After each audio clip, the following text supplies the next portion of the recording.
Good morning and thank you for joining us on the Friday edition of TVC Breakfast. I am Veronica Danik-Boy. And I'm Ibrahim Shita, and it's good to see you, Veronica. It's always good, it's been good to see you. But thank God it's Monday, Friday. Tuesday, Wednesday, and thank God it's Friday. Why did you preempt what I'm going to say? Because I've been waiting for you I to say tried to it come in now. another fashion. But it's been a good run throughout the week, of course.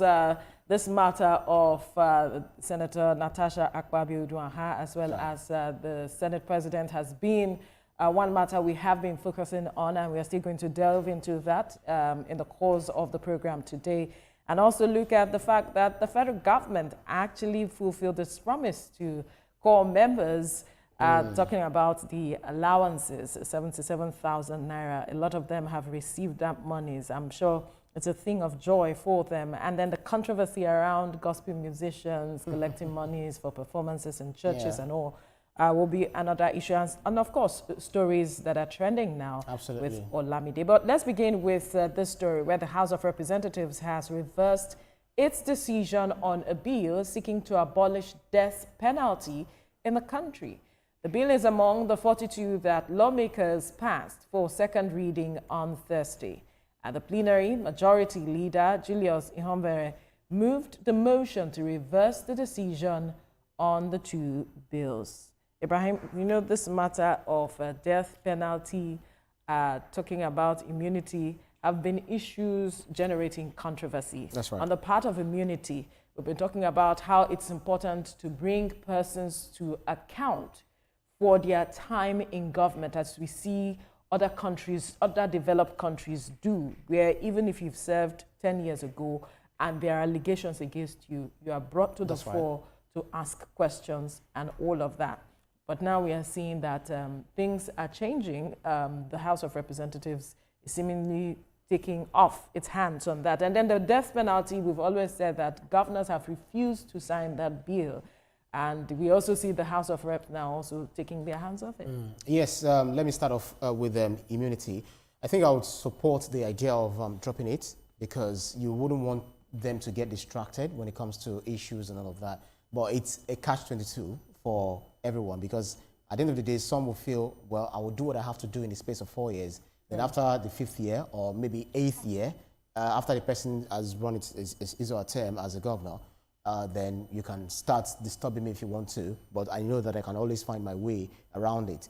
But the thing is, when we see that the overall reason, overshadows the negative or the disadvantages of it, I think we should go for that, because no one wants to be distracted when it comes to. But the thing is, we should ensure that they are held accountable. They are held to account. They are ensured that, I mean, they are prosecuted if they are found wanting. That's one. But for the death penalty, Amnesty International, human rights organizations internationally, global human rights organizations will say, yeah, it is not the way to go. We should begin to look at how we can sentence them to life imprisonment and all of that. But I want to differ. I want to disagree. If the only challenge is if they are tried, and they show that, yes, we tried them the way they should be tried, and they are found guilty for someone who has killed the other person, maybe not being able to establish self-defense, reasonable reason for the person to have killed the other person, then why is the person still staying alive? It's one of the ways to deter people who will just come, bandits, terrorists, and killing others without Remember the days any we used to have firing squad and all of that? Yes. Did that really serve as a deterrent? But it worked. It worked. How did it work? If because you know we that, still have these issues of course, bedeviling us in the society. Did it really serve as a deterrent? Not at all. So I want to agree that it worked. I want to believe that it worked. How? Of course, if you know that when you kill the other person, your life Are is being people taken. not still killing people now? That's my issue. Because that they know that stopped. because they know that they would go. Nothing changed. They know that they will go. They only go for life imprisonment. That is if they are caught. From my perspective, what we need to do is have strong institutions that hold people to account, be it for security matters, or be it that you are holding a position and you are found guilty of violating certain rules and issues in the society. Bring everybody to account. So accountability. what kind of account do you give someone who has killed accountability? Hang on. Accountability is the challenge we have as a country. How many persons we have been saying? Okay, these persons that you talked about, Boko Haram. We've heard people say, we've heard the security operatives talk about, you know, ensuring that they debrief them and they, you know, integrate them back into society gradually. But a lot of persons are not satisfied with this move.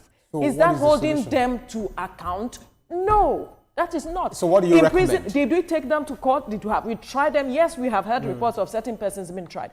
How many have been tried? How transparently have we been doing this? How are we ensuring that these processes have been brought to the fore for people to understand that these are the processes we are taking these people through, and that, of course, they are serving punishment deserving of everything that they did? Yes, we want to use carrot and stick approach, but is that really giving us the results? No, it is not. And so holding them to account, in my perspective, is take them through the processes of the law that they have, and if they are found culpable and guilty, lock them up. Hard labor. Ensure that is going on, and not just lock them up and leave them there. No, you've not answered my question. I am answering your question. The you question are not is listening someone who is guilty of murder. And there is every life imprisonment. That's what you are. So that's what you recommend. But the thing is, this same person will have to be feeding on government food, on our own taxpayers' money. Of course, hard labor inclusive. So what happens to the family of the bereaved? What happens to the family of the bereaved? The one that was killed. That is the bereaved, actually. Of course. Which is the family. What happens to them? Government knows how it will relate to them, as they have often done. Well, so I think if anyone is found culpable of murder, if anyone is found guilty of murder, you just deal decisively on them. You know, even the religious books agree. What has that changed? If you look at Old Testament, I'm not bringing religion into this I'm just saying, if you look at Old Testament, you find there. What has that changed? What has that changed? I still. The thing is, what I would recommend is, when anyone is found guilty, I understand the fact that, okay, we need to ensure that there's clear justice established. There is it is because there is no clarity. There's fair hearing in the implementation in all of, this process. The justice system. So what is this implementation? Our criminal laws, our processes have been modeled up over the years. You have a case at the police station. It takes you, in fact, it's a long walk to freedom. It's a long walk to getting justice. You have to bring beyond reasonable doubt. You have to how to write your cases, documentation, and all of it. Yes, we understand that. We understand that we have very weak institutions, especially when it comes to judiciary. Some people circumvent, they circumnavigate it, and that's where corruption comes in. That's the problem. Altering all the processes, and that is why we are not getting the result we need.